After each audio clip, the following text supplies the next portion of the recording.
एका व्यक्तीने 15 वस्तू 90 रुपयास विकल्याने शेकडा 20 नफा होतो, तर 90 रुपयास तो किती वस्तू खरेदी करू शकतो? आता किती वस्तू खरेदी करू शकतो हे काढायचं का नाही आपल्याला?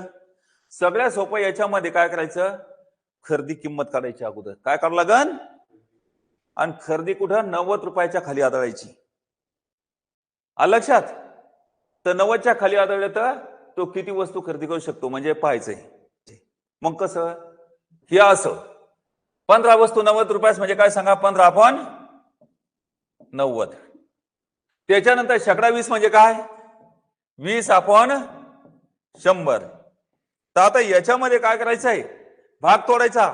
15 एका 15, 15 सखी 90. समजलं का?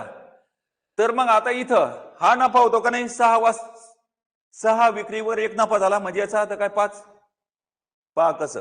आणि 20 एका 20, 20 पंच 100 म्हणजे याचा अर्थ काय? 5 ही खरेदी किंमत आहे, 1 हा नफा आहे. 5 ही खरेदी किंमत आहे, 1 नफा आहे. मग आता 5 आणि 1 किती झाले सांगा? मग सांगा झटकन. 5 आणि 1 6.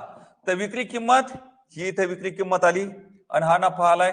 6 मधून 1 वजा केला 5 खरेदी किंमत आली आणि 5 आणि 1 6 ही विक्री किंमत आली.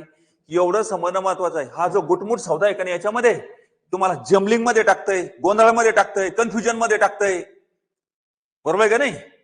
तर असे जे याच्यामध्ये लक्षात ठेवायचं. मग आता त्यांनी विचारलं 90 रुपयास 90 रुपये, तर ही जी खरेदी किंमत आहे किती? 5.